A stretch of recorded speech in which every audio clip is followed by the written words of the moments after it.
Here's how we're going to handle this. We're going to focus on why they're made, how they're generally applied, and then how they're actually made, and go into a general overview, a quick step-by-step on the surgical process to make your average Joe into your average Space Marine Chad. As a general proof of concept, or a vibe for the tone that they set, let me read you a message directly from the Big Papa E himself.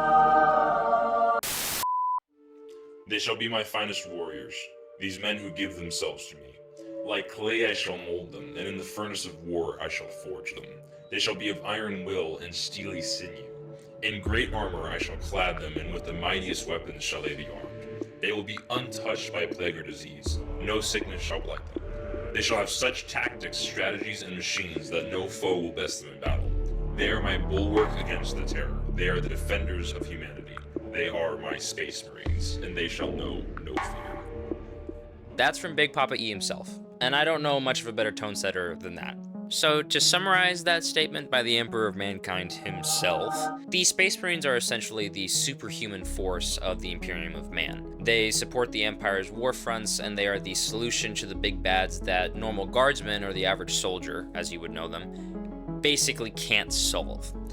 Before we get into what gene seed is and the exact surgical process, step by step, that makes a young man or child into the 9-foot-tall behemoth that is manhandling eldritch abominations, we need to just give a super brief history lesson on how the organization of Space Marines is broken up. I'm going to be condensing literally 10,000 years of lore into a couple sentences, so bear with me. The Emperor makes the Primarchs. There's 18 of them. The Emperor uses these 18 sons of his to create the Space Marines, which are their sons, so his grandchildren. He makes them using something called gene seed.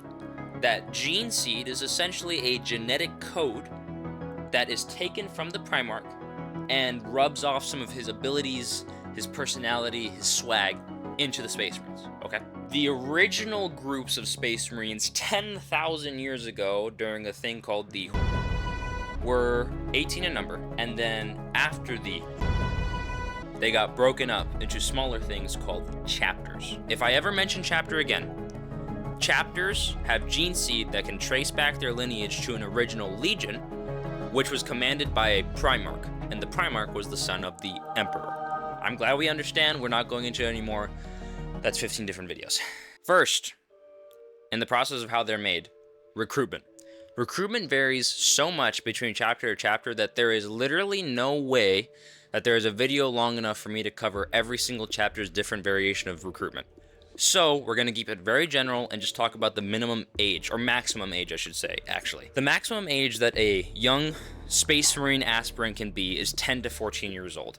After that, their body will have become developed, or too far developed, to where they can start rejecting genetics and the organs that are going to be implanted in them, and they will almost certainly die. There are cases outside where there's a little bit of leeway in between that age range, but the first thing that happens to you is you're put on an operation table for the first time of several times over the next couple of years, and you are given 3 different implants at once. First implant, it's called the secondary heart. It's implanted, where do you think? The secondary heart is exactly how it sounds. It's a second heart that does all the same jobs as the first heart, but doubles your output, and also serves as a sort of backup generator should something happen to your heart, like getting shot or a hole blown in your chest. And then there's the biscopia, which is basically the same thing, but it's specifically focused on growing muscle groups way past their natural limits. Okay, so you get off the surgery table and you go back into training. Well, you can expect to be back at the doctor's office in about 2 years.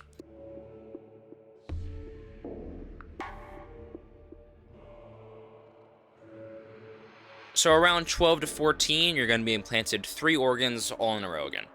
Next up, the Magnificent, whatever it is. The Magnificent is implanted in your brain cortex, and it amplifies the hormone distribution of the other 2 previous, Osmodulia and Biscopia, and it just makes them go turbo mode and speeds up the process. Third up on the operation is called the Belisarian Furnace. It's an organ that's connected to both your primary heart and your secondary heart, and it stores adrenaline and other chemicals that operate under extreme stress, And then when a Space Marine is put under extreme duress or a life-threatening situation which they are not confident they're going to survive in, it has the possibility of coming out of dormancy and essentially pumping all of those chemicals and combat stimulants and everything that it's been storing up over its lifetime in a quick burst to increase the Space Marine's output and get them out of that situation as quickly as possible. But when it's expended, if the Space Marine does survive, it needs time to rebuild its stores with all the combat stimulants and all the calories and adrenaline and everything that's been storing to help the next emergency situation that the Space Marine gets in. For now, you'll be hopping off the table, but there won't be many years in between it. Maybe one, maybe a couple months. It's not exactly specified, but these organs are also implanted in the 12 to 14 age window. First up, we have the hemastatin.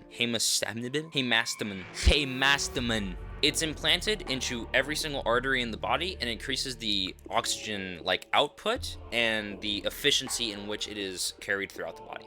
Next up is the Lehrman's organ. It's another organ that enhances blood production, but in a way that increases your ability to clot wounds and blood loss. It makes Space Marines' wounds close nigh instantly and is one of the reasons why Space Marines seem so invincible and durable, because they'll receive a horrible gash that would easily kill an average human being, and you can literally see the tissue and scar tissue form basically instantaneously like that. A scab will form and then scar tissue will form over that in seconds or minutes depending on the severity of the wound. But another cool note is that one thing you'll see a lot is when Space Marines unveil any part of their skin, there's a lot of really deep scars. A part of the reason is a downside or upside, depending on how you feel about badass factor, is the fact that this increased clot speed also produces far longer lasting scars and basically makes it so every little cut and nick that a Space Marine gets that actually draws blood will leave a scar almost forever. Okay. So you've been off the doctor's table for a little while. You're about anywhere between 14 or 17, and we got a couple more organs to put in you. First up is the catalepsian node. It's implanted in the brain, of course, and gives the Space Marines the actual ability to independently turn off sections and compartments in their neurology to let their body devote all energy to the compartments that they need at that very moment. So during combat, if a Space Marine begins to get tired, or they can feel like the fatigue of battle on them, they'll start turning off any small compartment or networking in their brain that they don't need. It helps them keep at optimal levels for as long as humanly possible, and once they're too tired where that doesn't help anymore, then you're fucked. Alright, still in that 14 to 17-year-old ballpark, you're back on the operating table. This time around, we're implanting something called the pre-omnor. It's a basically pre-stomach that is a filtration system should the Space Marine eat anything poisonous or that would normally not be edible to a human being.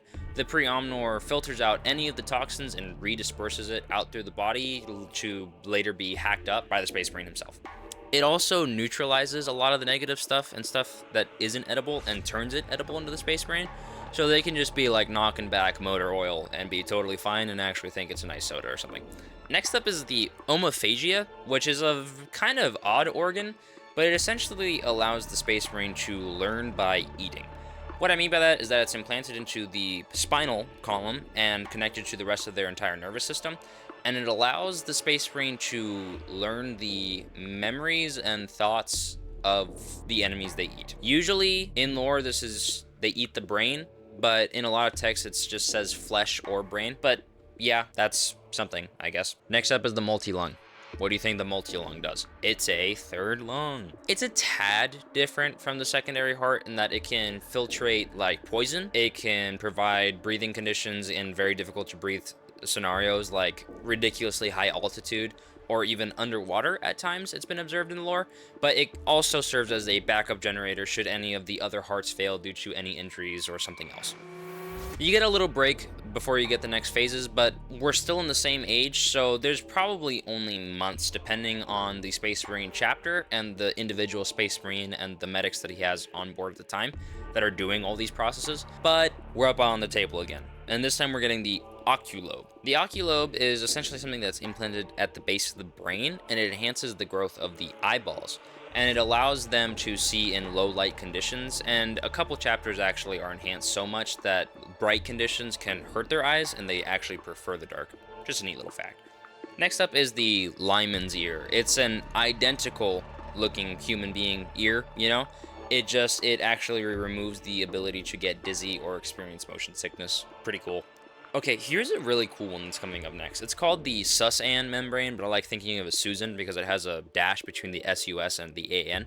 But it is an organ that allows space marines to essentially go into a extremely deep hibernation should they be sufficiently injured. So if a space marine gets so injured that they have no capability of fighting, that still doesn't mean that they're dead. It's incredibly difficult to kill these guys, and you need to do one finishing blow as quickly as possible, or there's a very strong chance that they're going to get back up someday. So the Susan membrane will allow a sufficiently injured space marine to go into hibernation, and fun fact, the longest hibernation for a single space marine was 587 Terran years, or that's just normal years. He was later recovered and resuscitated. You need specific medical procedure to resuscitate them from that deep hibernation, but they can be brought back and placed in a dreadnought or given sufficient cybernetics to get them back onto the battlefield.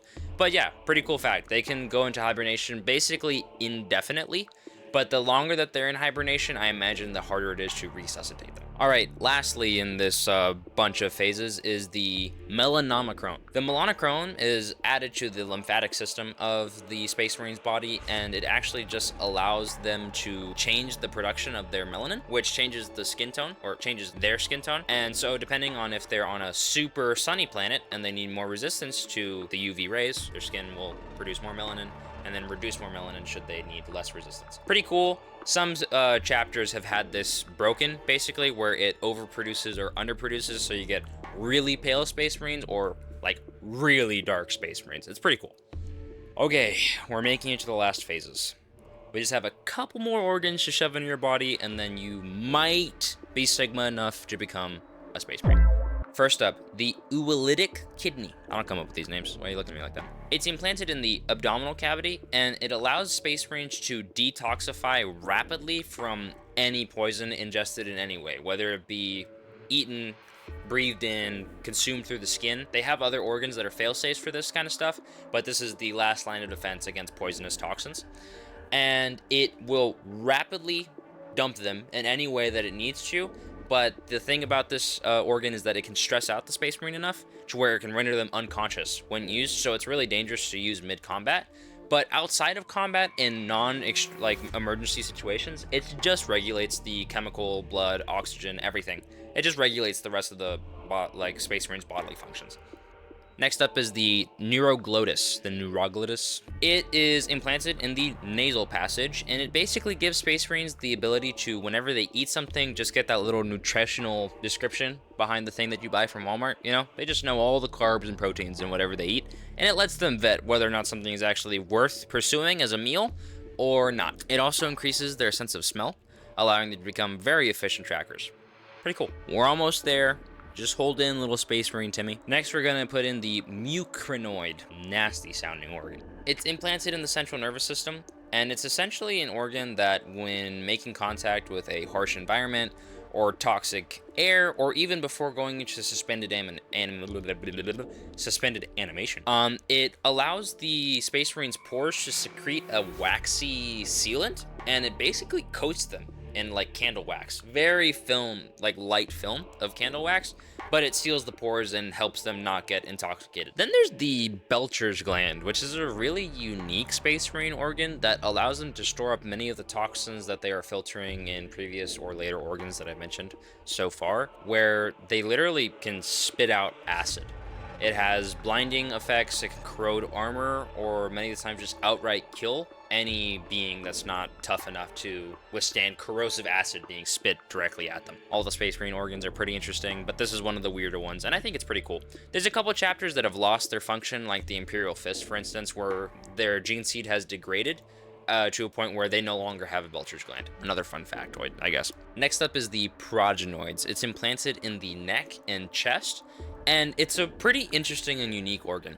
It actually absorbs the genetic code of the Space Marine and the organs that have been implanted, and it kind of gives a blueprint for when that Space Marine dies, a fellow Space Marine brother, their class of medic, will come over and extract the progenoids, and it will allow them to separately gestate these organs in small tubes, you know, kind of like the way a human fetus, like a human baby, will gestate. They'll gestate these next organs so that they can create the next generation of Space Marine from that Space Marine brother's sacrifice. It's how they keep their gene seed in production. And finally, we have the black carapace. It's a organic, cybernetic, fibrous material that is implanted into the entire torso of a Space Marine, and it allows a Space Marine to basically symbiotically connect to their armor so that they can feel the armor and control the armor to its absolute maximum. Fun fact, anyone in the Imperium actually that uses power armor of any degree, not necessarily Space Marine level, needs a black carapace of some kind so that they can control their armor efficiently. So I tried to keep this video pretty simple, and I just wanted to show you the basic vibe of a Space Marine and how they're made to become that massive, hulking, phenomenal silhouette that is plastered all over every single piece of Warhammer media, because it's pretty cool.